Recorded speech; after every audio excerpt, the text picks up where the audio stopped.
मध्य प्रदेश में खजुराहो में हम हैं और मेरे साथ बेहद खास मेहमान हैं वीडी शर्मा जी, जो कि प्रदेश बीजेपी के अध्यक्ष भी हैं, मौजूदा सांसद भी हैं और उम्मीद कर रहे हैं कि अगले सांसद भी होंगे। क्या ये उम्मीद काफी मजबूत है? उम्मीद भी मजबूत है और जनता के आशीर्वाद के कारण से उम्मीद मजबूत है। और प्रधानमंत्री मोदी जी का नेतृत्व है तो वो भी इस बात की गारंटी है कि प्रधानमंत्री जी को जनता का आशीर्वाद और तीसरी बार प्रधानमंत्री बनाने का जनता का संकल्प मध्य प्रदेश देश के अंदर पूरा होगा। और खजुराहो में तो प्रधानमंत्री मोदी जी के नेतृत्व में इस बार इतिहास बनेगा।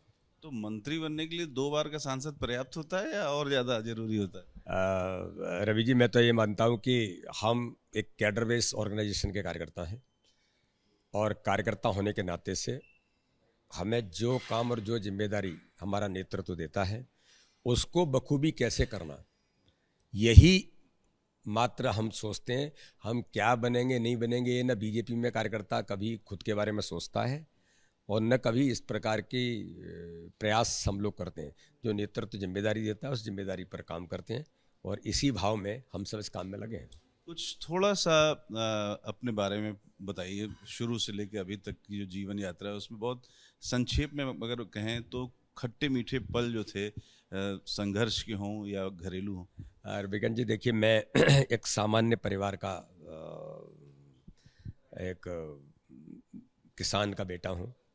मुरैना के एक छोटे से गांव में छोटा सा किसान परिवार, वहाँ उसके बाद पढ़ाई करते समय विद्यार्थी परिषद के संपर्क में आया। गांव की व्यवस्थाओं को, बाकी चीज़ों को देख करके मन के अंदर ये रहता था कि व्यवस्थाओं में पिताजी को देखते थे, पिताजी की परेशानी देखते थे, तो मन के अंदर ये भाव आते थे कि कुछ करना है। तो विद्यार्थी परिषद के संपर्क में आने के बाद सही दिशा और सही रास्ता ये वास्तव में विद्यार्थी परिषद से ही मिला कि देश के लिए, समाज के लिए और जो एक व्यवस्था में परिवर्तन करना है उसके लिए भूमिका निभाई जा सकती है। तो विद्यार्थी परिषद ने जो व्यक्ति निर्माण की प्रोसेस है उसके आधार पर मैंने भी काम शुरुआत की। और देश के अंदर जब मैं विद्यार्थी परिषद के कॉलेज इकाई के छोटे से उपाध्यक्ष की जिम्मेदारी मेरे पास थी, कॉलेज ऑफ एग्रीकल्चर ग्वालियर के अंदर, तब से मैंने काम शुरू किया। फिर उसके बाद पीछे मुड़ करके नहीं देखा, ये लगा यही रास्ता सही है और उस पर काम करना प्रारंभ किया। तो विद्यार्थी परिषद का मैं ऑल इंडिया जनरल सेक्रेटरी बना। मैं लगभग 20 ईयर फुल टाइमर रहा। और मुझे एक बात रवि जी आज आपके बीच शेयर करने में मुझे अच्छा लगेगा कि मुझे सौभाग्य मिला आज के दुनिया के सर्वाधिक लोकप्रिय नेता माननीय प्रधानमंत्री नरेंद्र मोदी जी का, जब उस समय वो गुजरात के मुख्यमंत्री थे, मैं जब ऑल इंडिया जनरल सेक्रेटरी बना था, तब उस राष्ट्रीय अधिवेशन का जलगांव में वो उद्घाटन करने आए थे। और उस उद्घाटन को करते समय एज ए चीफ गेस्ट देश की छात्र शक्ति को संबोधित करते हुए प्रधानमंत्री ने कहा था कि आज मैं आप लोगों को एक टास्क देता हूं, व्यक्ति को जीवन में आगे बढ़ाने के लिए कैसे ऑब्स्टेकल आते हैं लेकिन उन्हें कैसे पार करना। तो उन्होंने कहा था कि मैं जब मुख्यमंत्री बना तो मुख्यमंत्री बनते समय उसके बाद मैंने तय किया कि गुजरात को ऊर्जा के क्षेत्र में सक्षम बनाएंगे, लेकिन कोई ब्यूरोक्रेट मानने को तैयार नहीं था। कैसे करेंगे, संभव ही नहीं है। लेकिन मैंने कहा था कि मेरा संकल्प है, मैं इस काम को करूँगा। और जब ये लगातार इस पर बात हुई, उनको लगा कि ये तो करना है, तो अधिकारी भी पॉजिटिव डायरेक्शन में आए और गुजरात ऊर्जा के क्षेत्र में देश का सक्षम राज्य बना। तो उन्होंने एक लाइन कही थी, आज भी मुझे याद है और मैं अपने जीवन में उस लाइन को हमेशा याद रखता हूँ कि माना कि अंधेरा घना है लेकिन दिया जलाना कहाँ मना है। तो इसलिए कितने ही संघर्ष रहे हों, मैं तो चूँकि गांव के विद्यार्थी होने के नाते से, किसान का बेटा होने के नाते से जीवन में जो कठिनाइयाँ आई होंगी, लेकिन उन कठिनाइयों को प्रेम के साथ। थोड़ा सा अपने परिवार के बारे में बताइए। मेरे माताजी पिताजी दोनों गांव में रहते थे। पिताजी मेरे कोरोना के समय में वो हमारे बीच से चले गए। बाकी उनका आशीर्वाद मेरे ऊपर हमेशा ही रहा कि जब मैं फुल टाइम में निकला तो हमारे लोग बहुत इस चीज़ को ज़्यादा अप्रिशिएट नहीं करते, लेकिन मेरे पिताजी ने मुझे एक चीज़ कही कि देखो बेटा, जो करना है वो करो, लेकिन कोई ऐसा काम मत करना कि जिससे, मुरैना की भाषा में कहते हैं, जिससे हमारी नाक कटे। तो उनको ये था क्या काम कर रहा है, ये पढ़ रहा है, MSc कर रहा है, लेकिन अब ये फुल टाइमर, संघ विद्यार्थी परिषद क्या होता है। मेरी माँ मुझे कहती थी, आज मेरी माँ भाई साहब के साथ रहती हैं ग्वालियर में, तो उन्होंने कहा कि देखो तुम खाना पीना कहाँ खाते हो, बस इसकी चिंता करना। तो परिवार का सपोर्ट हमेशा से रहा। बड़े भाई हैं, 4 बहनें हैं, चारों बहनों की शादियाँ अपने आसपास उस क्षेत्र में हुई हैं, और माँ और भाई और उनका परिवार अभी ग्वालियर में रहता है। मेरा परिवार है, मेरी पत्नी असिस्टेंट प्रोफेसर हैं और मेरी एक छोटी बेटी है देवांगना। तो मेरा छोटा सा परिवार है। तो मध्य प्रदेश के इलेक्शन पे आएंगे, लेकिन चूंकि आप बीजेपी के मध्य प्रदेश अध्यक्ष भी हैं, तो देश का चुनाव किन मुद्दों पर हो रहा है? क्योंकि लगातार कांग्रेस का जो मैनिफेस्टो है वो चर्चा में है, प्रधानमंत्री की बात चर्चा में है, और कांग्रेस लगातार कह रही है कि प्रधानमंत्री जी ने झूठ बोला है। मनमोहन सिंह की जो भाषण है उसको तोड़ मरोड़ के पेश किया गया है। रवि जी, ये तो पूरा देश नहीं, दुनिया जानती है कि भारत के प्रधानमंत्री नरेंद्र मोदी कभी झूठ बोल सकते हैं क्या। इसलिए कांग्रेस के इस वक्तव्य को हमें या हमारे सिस्टम को नकारने की जरूरत नहीं है। देश की जनता ही सिरे से खारिज कर देती है, झूठ कौन बोलता है। जहां तक बात है कि जो मनमोहन सिंह ने कहा, मनमोहन सिंह ने स्पष्ट कहा था देश के संसाधनों पर पहला हक किसी का है तो वो अल्पसंख्यकों का है। तो ये देश कैसे स्वीकार करेगा। प्रधानमंत्री ने कहा सबका साथ, सबका विकास, और उनके लिए भी कहा कि सबका विश्वास। विश्वास हमें उनका भी जीतना है। तो ये बड़ा विजन है माननीय प्रधानमंत्री जी का। और आज देश के अंदर 140 करोड़ जनता ये स्वीकारोक्ति देती है कि भारत के प्रधानमंत्री नरेंद्र मोदी ने इस देश के अंदर राजनीति का परिदृश्य बदल दिया है। क्योंकि मंगल सूत्र को लेकर के बहुत चर्चा हो रही है कि प्रधानमंत्री जी ने कह दिया कि कांग्रेस का हाथ जो है वो महिलाओं के मंगल सूत्र तक जा रहा है और उनका सोने का हिसाब वो रख रहे हैं। तो उनके मैनिफेस्टो में कहा है उन्होंने कि हम पूरा हिसाब किताब रखेंगे और इन सबको वापस लेंगे। ये कहाँ का मैनिफेस्टो है? तो इसलिए प्रधानमंत्री जी ने जो चीजें कही हैं, देश की जनता ये मानती है कि प्रधानमंत्री मोदी जो कहते हैं वो करते हैं। इसलिए हमने मैनिफेस्टो में कहा है कि अगर करोड़ों करोड़ परिवारों को जो झोंपड़ी में रहते थे उन्हें प्रधानमंत्री आवास दिया है, तो आगे 3 करोड़ लोगों को और प्रधानमंत्री आवास देंगे। 5 लाख रुपए का फ्री में इलाज कराने का अधिकार आज करोड़ों करोड़ लोग जो गरीब होने के कारण इलाज से वंचित होते थे पैसे के अभाव में, आज मोदी गरीब का बेटा देश का प्रधानमंत्री बनता है तो अब भारत के अंदर कोई गरीब इलाज से वंचित नहीं हो सकता। और आगे अब तो 70 साल की उम्र के लोगों को भी ये सुविधा देने का काम करेंगे। आज गरीबी रेखा से ऊपर देश के अंदर 25 करोड़ लोग निकल गए, मध्य प्रदेश में 2.5 करोड़ लोग निकल गए। ये गरीबी हटाने का नारा नहीं, गरीबों के जीवन स्तर को ऊंचा उठाना। आज देश का अगर गरीबों का कोई मसीहा है, जो शब्द कहते हैं गरीबों का मसीहा, वो भारत का प्रधानमंत्री मोदी है। क्योंकि उसने गरीबी देखी है, गरीबों को जिया है। गरीब के दर्द को अगर कोई अंदर से समझता है तो भारत के प्रधानमंत्री मोदी हैं। केवल नाटक नहीं करते। राहुल गांधी इसी बुंदेलखंड में बहुत पहले एक नौटंकी करने आए थे, एक परिवार में गए, उस बहन के घर में रुके, पूरा नाटक हुआ। जाने के बाद कांग्रेस के लोग उखाड़ के ले गए, और उस बहन को अगर प्रधानमंत्री आवास दिया तो भारत के प्रधानमंत्री मोदी जी ने दिया। तो ये भारतीय जनता पार्टी है। इसलिए देश प्रधानमंत्री पर विश्वास करता है, दुनिया आज भारत के नेतृत्व पर विश्वास करती है। इसलिए भारत के प्रधानमंत्री दुनिया के सबसे लोकप्रिय नेता हैं। राजनीति के अलावा और कोई शौक भी है आपको, रवि जी? इस तरह खेल या कुछ? जी, मैं वैसे गांव के अंदर जब रहता था, हम पढ़ते थे, मेरे पिताजी हमारे यहाँ लॉन्ग जंप को पैंथा शब्द कहते हैं हिंदी में, वहाँ की लोकल भाषा में ब्रज भाषा है। हाँ, तो मेरे पिताजी पूरे एरिया के सबसे बड़े लॉन्ग जंपर थे। तो मैं भी एथलेटिक्स में लॉन्ग जंप 100 मीटर, 200, 400 मीटर में यूनिवर्सिटी में टॉप किया मैंने। मैं वॉलीबॉल में विश्वविद्यालय का वेस्ट जोन से प्लेयर रहा, वेस्ट जोन से खेला भी हूँ।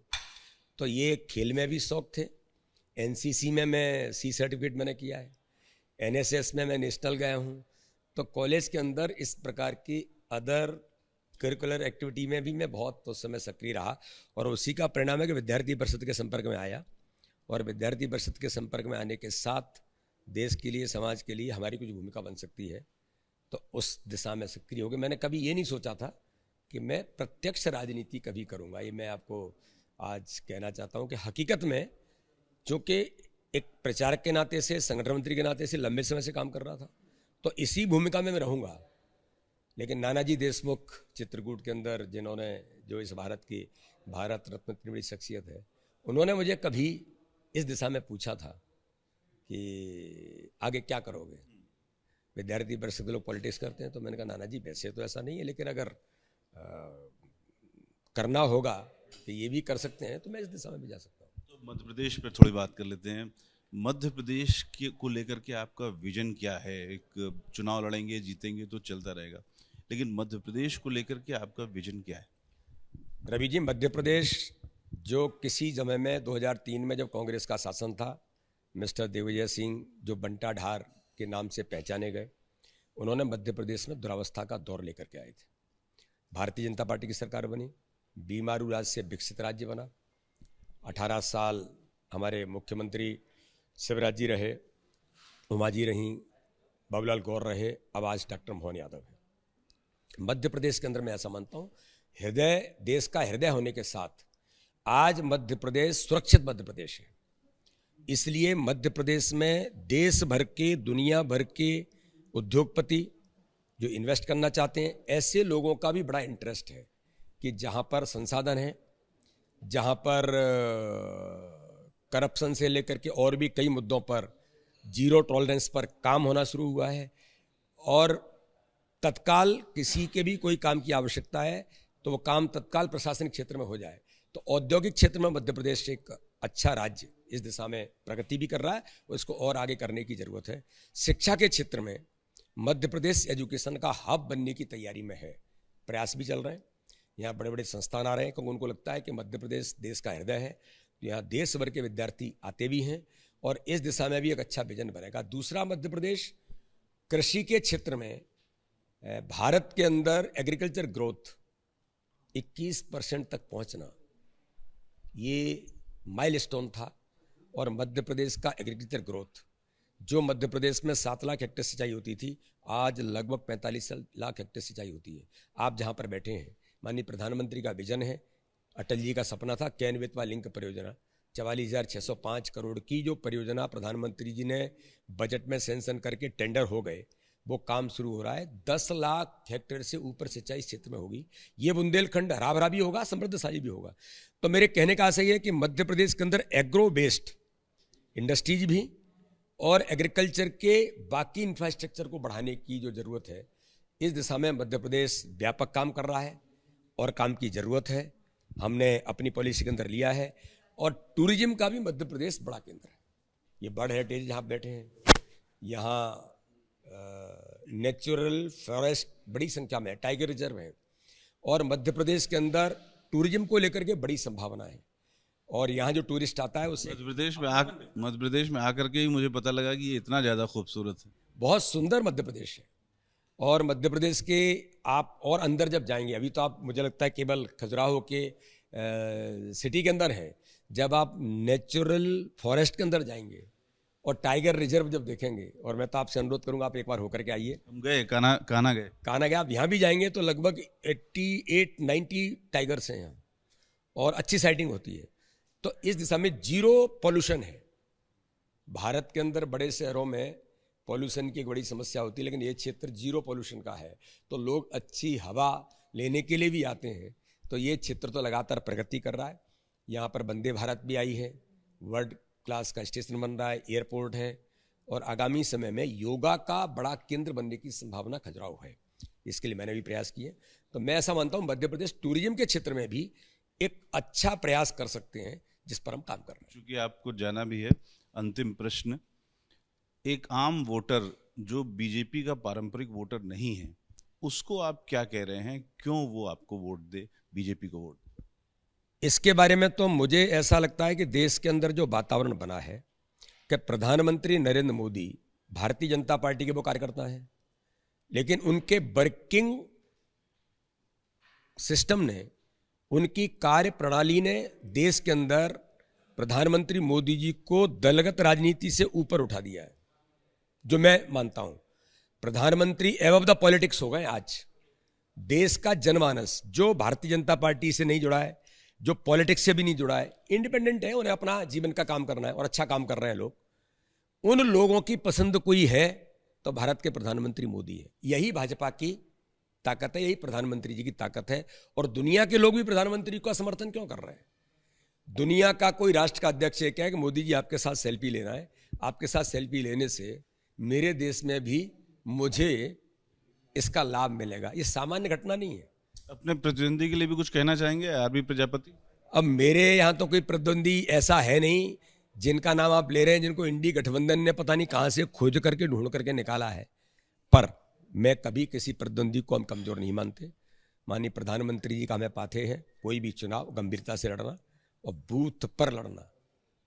तो इसलिए मैं इस चुनाव को, और हमारी पूरी टीम, मैं तो हम कभी रहते नहीं हैं, हम सब मिलकर के टीम स्पिरिट से काम करते हैं। भारतीय जनता पार्टी खजुराहो का कार्यकर्ता, एक एक कार्यकर्ता प्रत्येक बूथ पर मजबूती के साथ प्रधानमंत्री के संकल्प 370 नए वोट बढ़ाने के संकल्प को हम काम कर रहे हैं।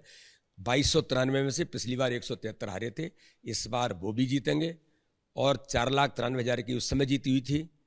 इस बार तो खजुराहो लोकसभा के कार्यकर्ता, उनकी मेहनत और जनता का आशीर्वाद, देश के अंदर इतिहास खजुराहो लोकसभा के कार्यकर्ताओं की मेहनत से, जनता के आशीर्वाद से बनेगा। बहुत बहुत शुभकामनाएं आपको। बहुत बहुत धन्यवाद। कैमरामैन रवीश पांडे के साथ रविकांत, एबीपी न्यूज, खजुराहो।